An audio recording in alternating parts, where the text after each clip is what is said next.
This is breaking news.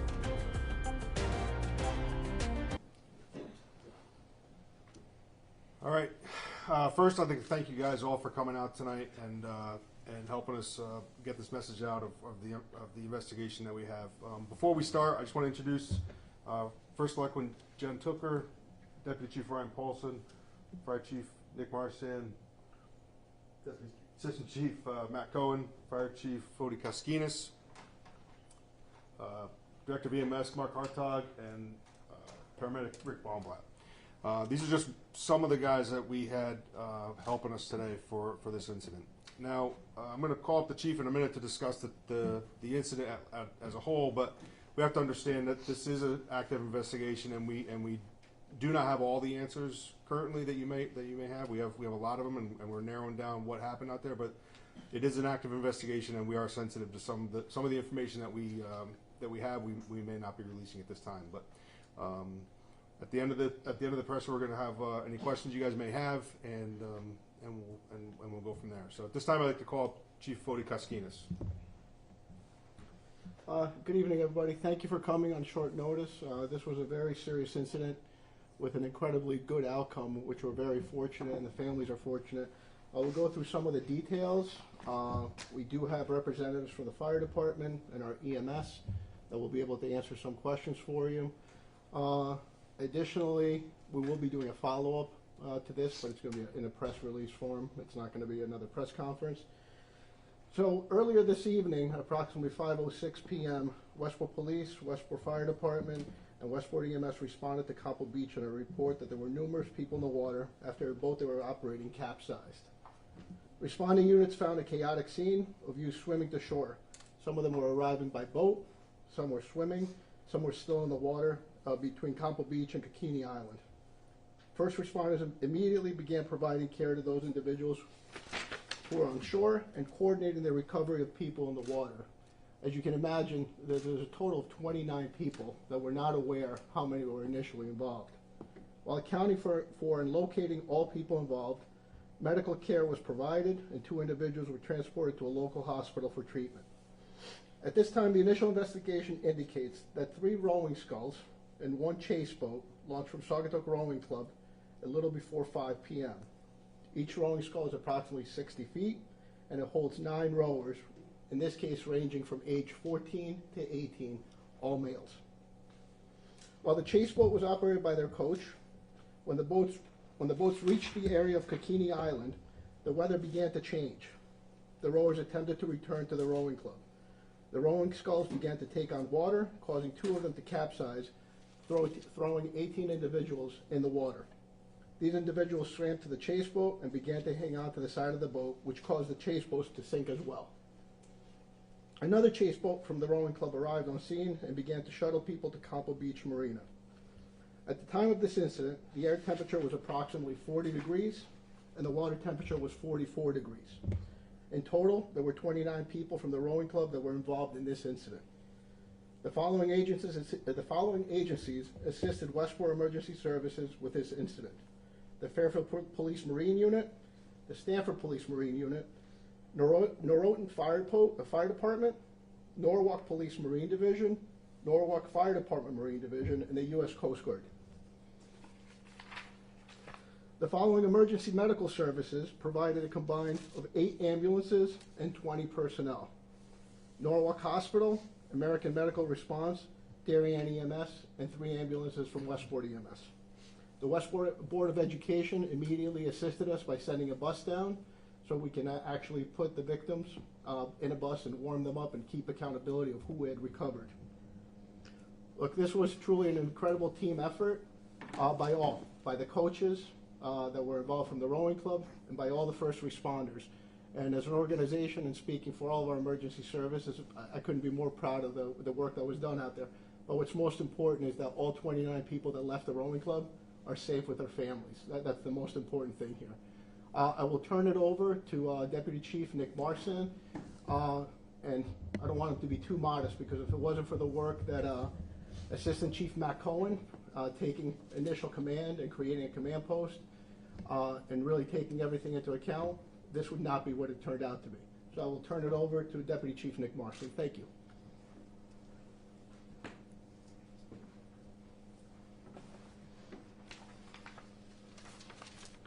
Good evening.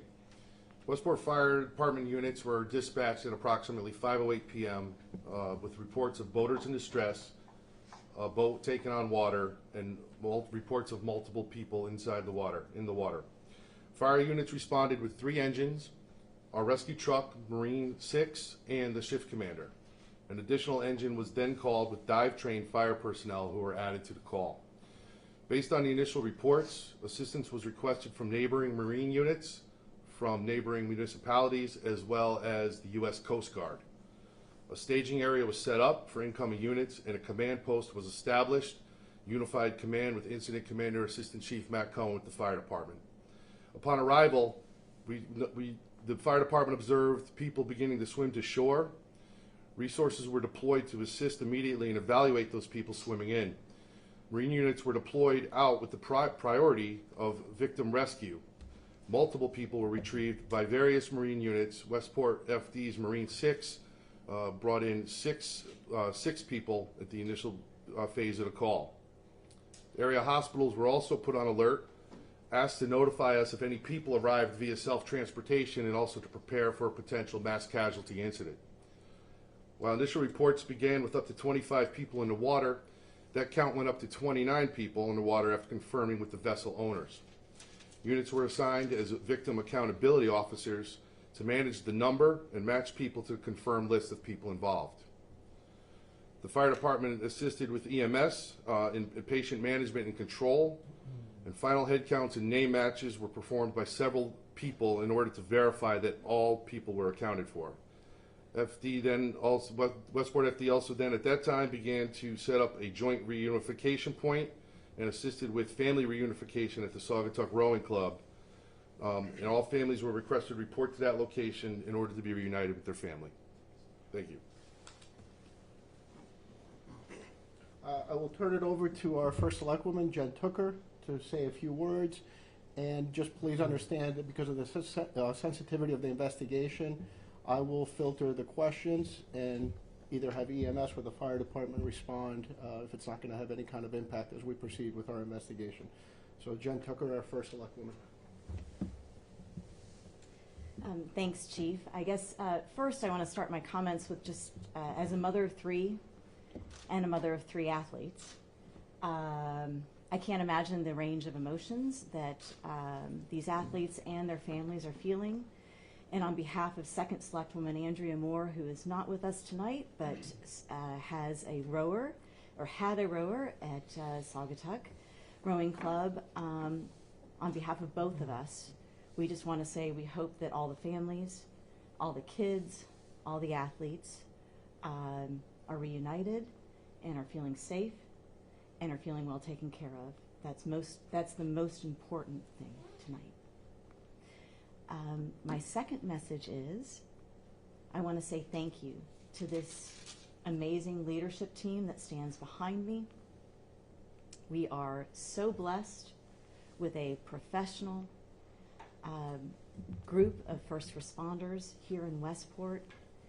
As Chief Fody said, and as Deputy Chief Nick said, things could have gone very differently tonight. And they didn't, because we have an excellent police department, fire department, and EMS department here in Westport. And so I can't thank all of you enough for making sure that tonight went the way it did, and that all of our kids and our athletes have been reunited with their families. So with that, I'll turn it back. Thank you. Thank you very much. Thank you for your very nice comments. If anybody has any questions, we can field them. Yes, sir. I believe there was a gale warning in effect at the time of this incident. Was it safe for these student athletes to be on the water at that time? So we don't know the exact time of that. At this point, we are trying to find out the details of when exactly the weather changed. That will be part of the investigation. We're also going to check what the routine practices are of the rowing club, but I certainly can't answer that. But you are correct. The weather definitely shifted, which had an impact on what happened today. Is it just a good reminder, though, just to check conditions, I guess, before you do head out? Absolutely. Anybody who either recreationally or for work is on the water, it's the first thing they teach you in any safety boating class is be cognizant of the weather. It can turn so quickly, whether it be exactly what happened today or a fog that comes in or anything like that.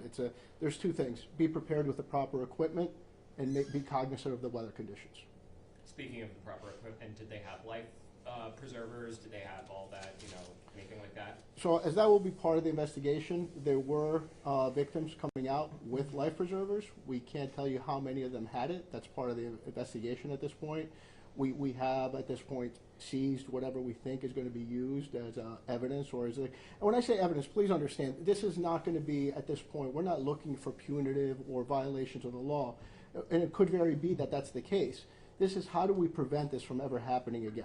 This is the goal of this investigation is to work with our partners in town to prevent this from happening, and the best way to do that is through education. Now, if there is an issue of negligence, it will certainly be taken into account, and we'll review it with our court systems. But again, I can't emphasize enough for the rowing club how hard they work today, the efforts that they made by their coaches and by their staff was very impressive, but there's a lot to look into this right now. You mentioned there was a chase boat. Yes. What kind of vessel was that? So those are fiberglass vessels with a motor, and it's routine that they will go out with the racing sculls. That's their support. Their coach is there for two reasons. It's obviously acting as a coach, but also as a safety mechanism. And how Clear. large is it? Right. Specifics on that. I do not have the specifics. I would estimate somewhere around 20 feet. I wouldn't think much bigger. So much smaller than the skulls themselves. Oh, absolutely. Absolutely. Significantly smaller than the skull, but please understand, the skull is very narrow. It is just made for the rowers. This is a boat that, that has a motor, has the capabilities of going out there. Is Saugatuck rowing? Can you clarify, you said there were two people that were taken to the hospital. Were those students? And can you talk about what they were treated for? I will tell you they were rowers. There were students between that age of 14 and 18, and I would briefly turn it over to our director of EMS to let you know what they were treated so I don't quote anything wrong or use wrong terminology. Thank you. Both patients that were transported to the hospital were suffering from some hypothermia to different degrees. None of them had, other than the cold effect of being in the water for so long, they didn't have any other sort of injuries. And we evaluated all the other students that were on those boats for any sort of additional injuries or hypothermia. Do you have a time frame of like how long what was the longest amount of time I that you do. were there? So the initial call came about approximately 5:06 p.m. That's when I went into our dispatch center, and that's when 911 was dialed. The last victim was recovered from the water at approximately 6 o'clock. So about a 50 minutes, somewhere between 48 and 52 minutes, there was somebody in the water for that long. Yes, sir. My son Davis was one of the rowers in the water for 45-degree water for 45 minutes. I'd like to know, someone had mentioned a family reunification point was set up, and families were reunited there. As a parent, I was never notified. Okay, so I sir, found out we- via happenstance and someone who happened to see something on Facebook. I was never notified directly that my son was involved in this incident. Okay. So I'm just wondering how the reunification Okay, so process. I can break it down. So as victims were being recovered, they were being placed in ambulances, and our hardest task of the evening was keeping count of how many victims we had and at what level they were being recovered and who was being treated for what, as far as triage, we needed immediate treatment. So everybody remained on scene. I believe 4 or 5 of the rowers actually swam back to shore, made it to a house, showered, and actually warmed up. Those 4 people, or 5, were actually picked up by the police and brought back to the scene in an effort for accountability. Because at the end of the day, when we were looking for 28 or 29, and that's what we kept hearing, and it turned out to be 29, unless we physically had everybody on scene, that would be an impossible task at that point. So everybody was brought back on scene, and people that were transported to the hospital were actually escorted by police officers, so we knew that they were there for that time. We did at the end of once everybody was accounted for, they were placed in a school bus, and everybody went through a secondary check. I'm not by any means looking to pass blame, but we were working closely with the rowing club, who was notifying parents, because there was only so much that could be done at that time. And when everybody was at a level that we were satisfied that everybody had been recovered, the bus returned all the rowers and staff back to the rowing club. At that location, police officers and firefighters waited for people to come off the bus and either be reunited with a family member or with another parent that would vouch for them.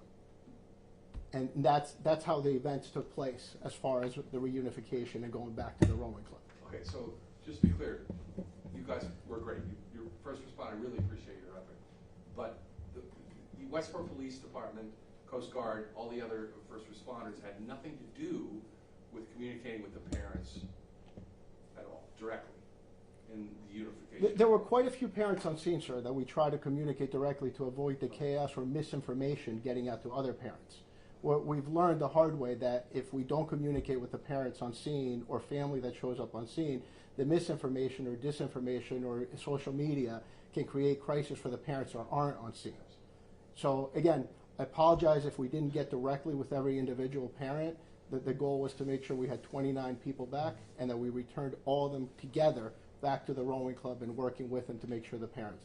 I apologize if it was delayed. Yes, sir. Is the rowing club a private group, or is it associated with a school or anything? It is a completely private group. And Yes, can sir. you just put the rescue in terms of kind of a historical perspective in terms of helping 29 people out on the water? Is this one of the largest types of rescues the town has had to launch? I think I would speak for everybody that stands behind us. Absolutely. This was definitely considered a mass casualty incident with unknown outcomes. And honestly, when people are telling you there's 29 people and we started at 25 and we were at 22, is it really 29? You know, we kept all our resources for an additional hour, even after we believed that 29 people were recovered and accounted for. Especially while we still had some light out, we kept an additional hour just in case that was something that somebody came back and actually said it was 30.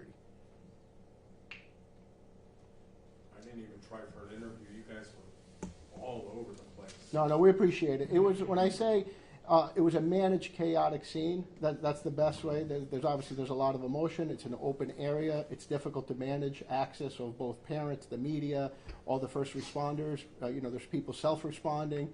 So again, thank you for everybody's help. There's always something to learn from this. We're not coming out here telling you that everything was absolutely perfect. What is perfect is that 29 people have been reunited with their families tonight. We'll continue to do better on our responses.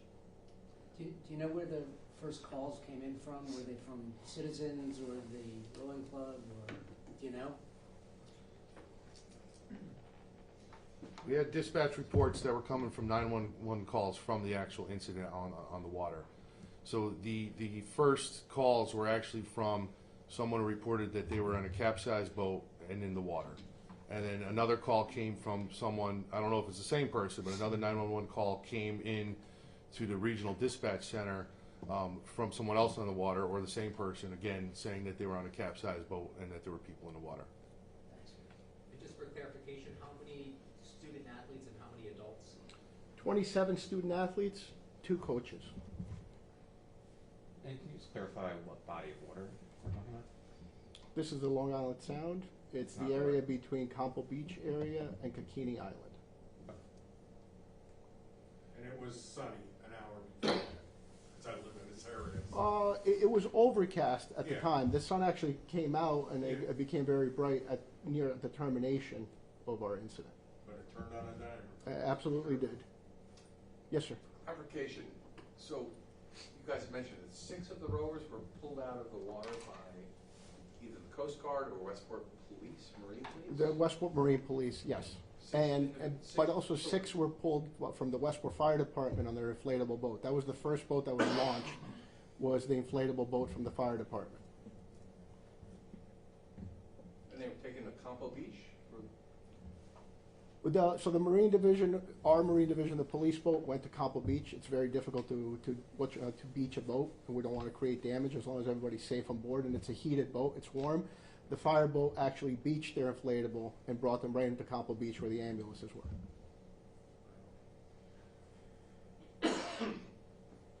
Again, thank you very much. We know it was a short notice. There was obviously so much information going out that we didn't think we could get out all those questions in a written press release without incredible follow-up.